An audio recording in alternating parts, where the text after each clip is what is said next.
Before I get started on this video, I'd like to give a bit of context. Like many of you, I enjoyed Drachinifel's work on naval history. In his Drydock episode 369, he fielded a question about the daily life of floatplane pilots. I thought his answer was typically on point, but he also allowed that an aviation historian might have more to say on the subject. Now, I definitely don't class myself as an aviation historian, but as you know, I do like a floatplane.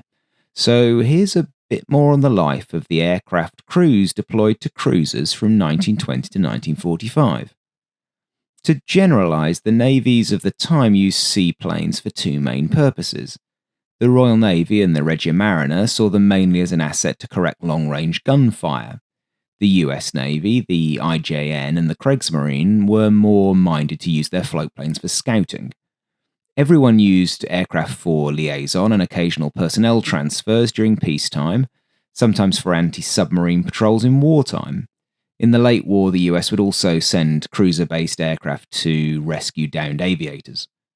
By the late 1930s, most cruisers came equipped with one or more catapults, and they carried between 2 and 4 seaplanes as standard. A typical US heavy cruiser of the 30s had a complement of 4 scout planes, while a British cruiser or battleship often shipped 1 or 2 Fairey Sea Foxes or Supermarine Walruses. The Japanese had the Tone-class cruisers, which could carry as many as 6 floatplanes. They had the guns all forward and the entire rear deck was turned over to seaplane operations. That was, however, an extreme situation. IJN ships typically carried a pair of aircraft.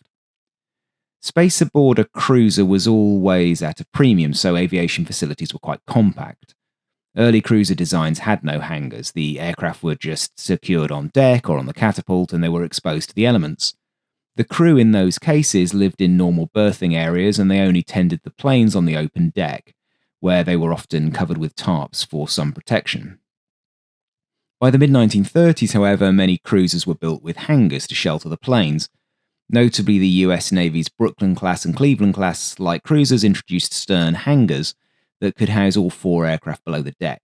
Italian cruisers had a similar arrangement, but then dispensed with that to house other facilities, and they stored the aircraft outside.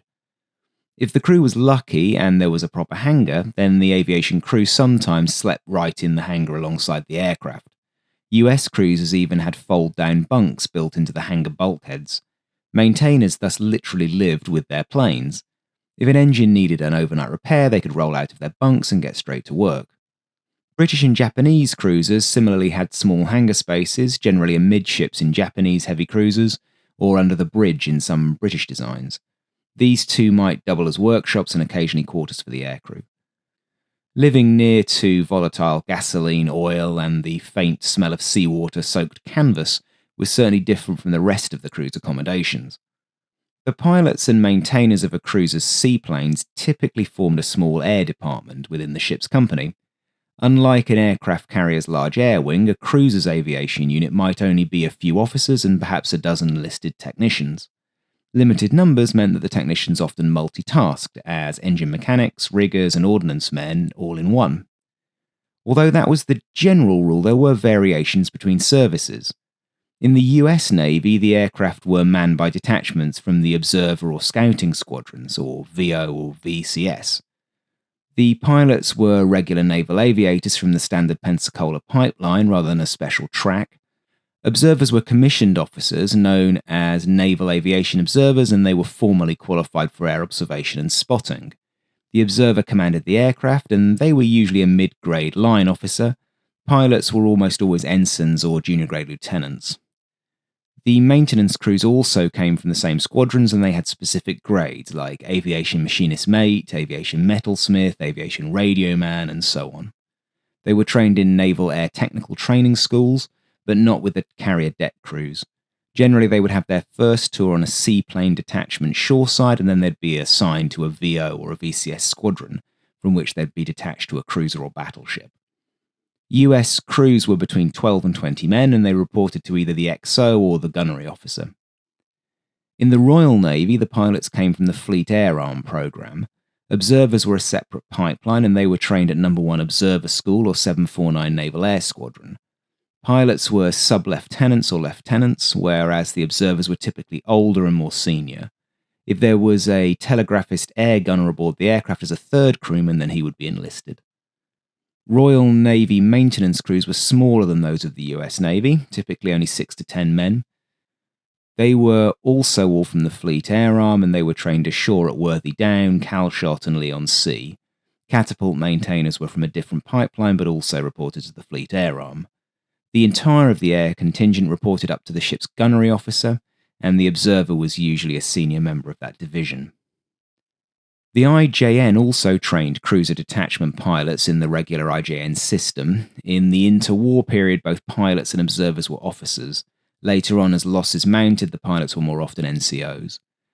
Their maintenance crews were enlisted, and they came through the same training pipeline as the carrier deck crews.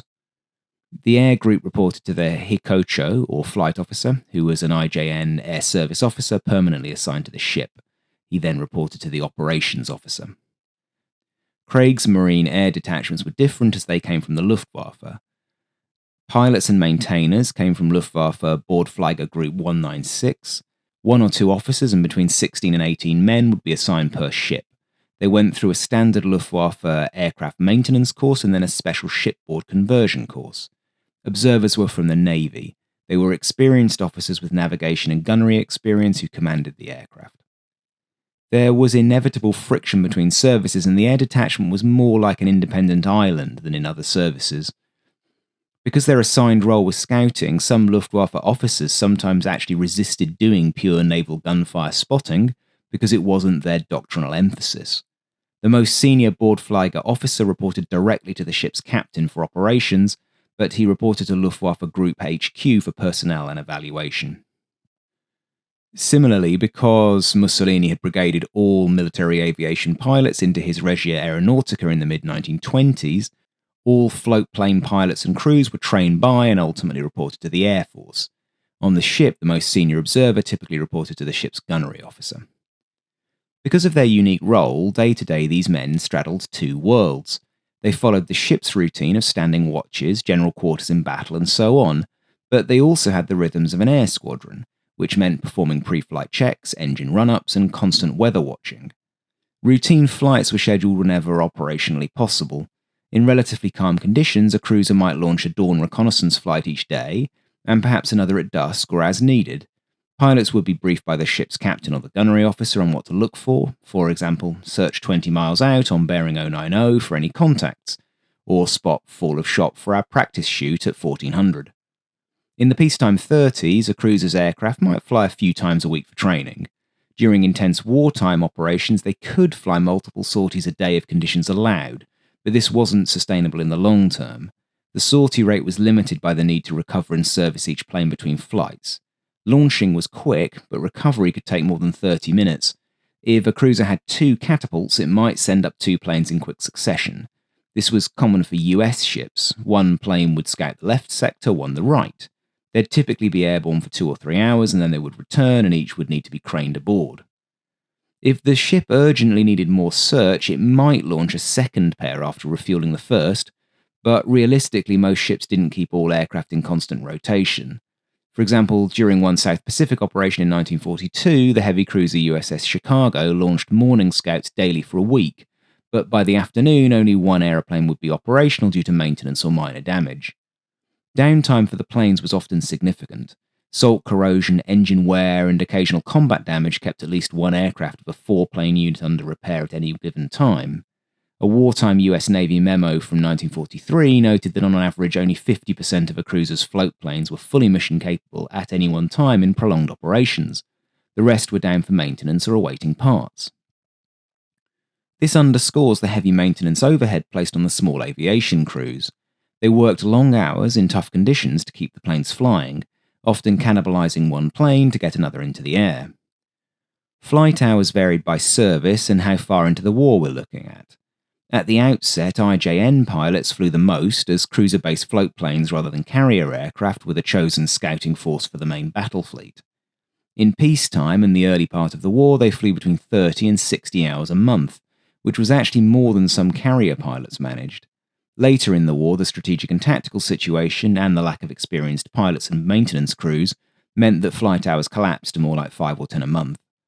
US float planes flew a lot less. They averaged about 10 to 20 hours a month versus 30 to 60 for a US carrier pilot. The same was true in the Royal Navy, where a cruiser pilot might manage 15 to 25 hours a month versus 25 to 60 for his mates on the carrier deck. With the advent of ubiquitous cruiser-based search and gunnery radar and the nature of the mission that the cruisers were performing, most seaplane detachments were removed from Royal Navy cruisers by 1943 and 44, and the pilots were reassigned, usually to escort carriers. Because their ships were not regularly out of port, German seaplane pilots flew sporadically from their ships. When at sea, they might average 15 or 20 hours a month, but for the most part, they flew from ports. Italian pilots were similarly underemployed, partly because their lovely-looking but fragile Row 43 seaplanes were hard to bring back aboard in anything other than a flat sea. The Italian pilots therefore often diverted to land bases, meaning that cruiser-launched sorties were less than 10 hours per pilot per month. Between flights, maintenance was constant. Salt spray and engine strain meant that after every sortie, the ground crew rinsed the aircraft with fresh water if any was available. They patched fabric tears, tuned the aircraft's engine, and checked the delicate catapult and crane machinery. Maintenance tools and spares were carried in small lockers in the hangar or adjacent compartments. Generally, only light repairs could be done at sea, things like changing spark plugs, fixing radios, patching bullet holes, or swapping a float.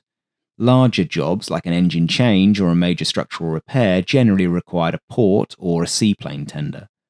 US seaplane tenders and Japanese support ships existed to provide such heavy maintenance when cruisers pulled into harbour, but given the realities of war, cruiser air crews often had to be ingenious. They improvised jury-rig fixes, for example using canvas and dope to seal holes, or scavenging parts from a second damaged plane to keep one flying. Operating these float planes from a cruiser wasn't a simple task. In fact, it was one of the most dangerous jobs on the ship, even outside of combat. Launching was the relatively straightforward part.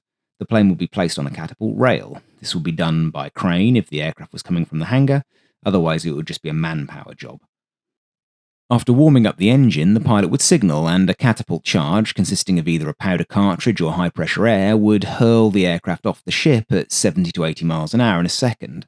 As long as the launch crew followed procedure, this was usually safe, although mishaps did occur.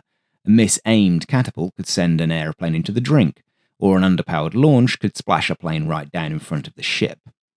Recovery was much more perilous. To land, the floatplane pilot had to put down in the ocean near the moving cruiser and then be craned back aboard. In anything above a mild swell, this became quite hair-raising. Cruisers developed tactics like creating a slick by turning sharply to leave a calm patch of water in their lee for the plane to land on. Even so, pilots needed superb skills to touch down close enough to their ship without capsizing in its wake. In some navies, the ship would tow a canvas sled or mat in the water behind it. The float plane taxied onto it, catching a hook on the net so it could be gently dragged and then aligned for hoisting. Then the observer would climb out onto the bobbing aircraft wing to attach the crane hook, sometimes while the pilot held his ankles for stability. This was a delicate dance on a heaving sea. Only after the plane was hooked could the crane lift it aboard, ideally without smashing it into the ship's side. Accidents were common enough. Propellers struck hull plating, floats cracked on rough waves, cables snapped under strain. Every recovery felt like a minor triumph and often drew a watching crowd on deck. Little wonder that in some navies, captains were cautious about launching aircraft in bad weather or when enemy threats were near. A ship slowed to recover a plane was more vulnerable to submarines or air attack, and many captains would sooner sacrifice the aircraft than linger in harm's way. In many circumstances, the floatplane officers and men were assigned to damage control or firefighting duties when battle stations was called. Some of this was simply to ensure that the fireproof curtains were properly rigged in the hangar to prevent a flash fire from aviation gasoline. They were also relatively less useful for fixing things on the ship, as they weren't those kinds of engineers. Observers were often used in the gun direction and fire control crews. The exception to this was the IJN, who generally kept their pilots and observers in their flight gear for long periods of time, just on the off chance they could be immediately launched as soon as the need arose. As I think you're gathering, the life of these floatplane crews was generally rather dangerous. Beyond the inherent risk of launching and landing at sea, in World War II they also faced numerous combat threats. A cruiser's floatplane on a scouting mission was essentially on its own, too slow to fight and often too far out for friendly fighter cover. A day for a US floatplane unit on a cruiser in the Pacific in 1943 would generally start before dawn. The detachment leader would be up early, conferring with the ship's operations officer about weather and the day's mission. If a dawn launch was ordered, the maintenance crew was likely awake through the pre-dawn hours, warming up engine oil, sometimes with makeshift electric heaters or even steam hoses, since cold mornings could thicken the oil to the point of preventing startup. They would also check fuel and arm the plane if it was going to carry bombs or flares. The crew would then have to unfold the aircraft's wings and trundle the plane out to the catapult using a small trolley or manually pushing it on its floats. On US ships with enclosed hangars, this was a delicate process of aligning rails and opening the stern door. On older ships, it just meant manhandling the plane into position onto the deck. The pilot and observer might grab a quick coffee in the wardroom, then they donned their life jackets and flight gear and climbed into the aircraft as the ship turned into the wind. After launch, for the ship's company, it was usually business as usual, but for the aircrew, hours of intense flying work began, often alone over an empty ocean. A logbook entry from a US cruiser Sox Seagull pilot in 1942 reads, "Launched 0600, scouted sector 270 to 320 degrees to 100 nautical miles. No contacts. Landed alongside 0815, recovered aboard 0830. That indicates a 2-hour fruitless search." Another entry was more exciting, though. 1600, launched to spot gunfire for bombardment of Kolom Bangara. 6-inch salvo spotted, 200 yards over. Corrected via radio. Enemy shore battery opened fire on the plane. Took evasive action. Mission success. Recovered 1745 with 2 bullet holes in the starboard wing. One often overlooked aspect of this subject is the physical strain on the crewman. Piloting a small floatplane from a warship could be exhausting. Open cockpits in many models meant wind, spray, cold, and heat were constant companions. Observers had to maintain concentration, often scanning endless ocean expanses for faint telltales of a ship or periscope. Pilots described the work as periods of intense focus during takeoff, landing, or a sighting, punctuated by long periods of monotonous cruising. Some took to listening to the ship's radio music if it was in range, or simply talking with their rear crewmen to stay alert. Maintainers, for their part, laboured in cramped spaces. Changing a floatplane's engine cylinder on deck in the middle of the ocean, with the ship possibly rolling hard, was a bit like performing surgery on a roller coaster. There are stories of machinist mates literally vomiting from seasickness while hunched over an engine inside of a stuffy hangar, yet continuing their work. That, in my book, is real dedication to duty. I think that's nearly enough on cruiser crew experience, but before I go, just a few words on the French and Soviet navies. These forces were much less active, but they did still deploy floatplanes on cruisers. The main French aircraft was the well-regarded Loire 130. 2 of these were carried on cruisers, with the heavy cruiser Algérie having an enclosed hangar amidships and a catapult. French cruiser aviators came directly under the Navy's auspices. The pilots weren't borrowed from the Air Force despite the limited carrier aviation program in France at the time. Maintenance ratings were career naval aviation technicians. A typical aviation complement was a flight officer who reported to the ship's gunnery officer, 2 or 3 pilots, 2 observers from the gunnery specialist track, and between 8 and 15 mechanics and riggers. Between the wars, the main mission for these aircraft was in colonial policing flights in Indochina, the Levant, and West Africa. They also practiced scouting patrols and coastal reconnaissance. The main mission of gunfire spotting doesn't actually appear to have been practiced all that much. Their role in the Second World War was very limited, and most cruisers had their aircraft facilities removed in 1943 to make way for improved anti-aircraft armament. The Soviet Navy's main catapult aircraft was the Beryov BE-2, although the BE-4 was also produced in small numbers from 1942. They were deployed to the Kirov and Maxim Gorky classes of cruisers, each of which carried 1 or 2 aircraft and a catapult. Soviet ships used compressed air catapults. On the early Kirov-class ships, these were imported Heinkel K-12 catapults. Then the Soviet-designed ZK-1, ZK-1A, and ZK-2B catapults were fitted to the Gorky and Molotov, but they had roughly comparable performance to the imported Heinkels. Soviet naval aviation was part of the VVS until 1938, and then it was split out into Naval Aviation Command, or AVMF. This meant that the pilots and the maintenance crews generally came from the Air Force culture, whereas the observers were from the Navy. Unit cohesion was not the best in the aviation detachments for this reason. The most senior observer commanded the detachment, and he reported either to the ship's intelligence officer or to the gunnery officers. The pilot actually took his overall marching orders from the local Naval Aviation Brigade HQ, just to keep things interesting. Wartime service was relatively challenging for Soviet aviators, in that the Baltic and Black Sea were heavily contested. The seas were contested by Axis fighters, often overlooked by coastal artillery, and they were sown with mines. Cruiser floatplanes were therefore used quite sparingly for harbour entrance reconnaissance, short-range observation over the coasts, artillery spotting for shore batteries, and occasionally for air-sea rescue. Their use basically ceased in 1943, and it had been very limited in prior years since there were generally very few spares available aboard ship, and it was therefore hard to maintain any kind of operational tempo. So, you've now got all of my knowledge on cruiser air detachments in the Second World War. Use it wisely. I hope you've enjoyed this video. Thanks so much for watching.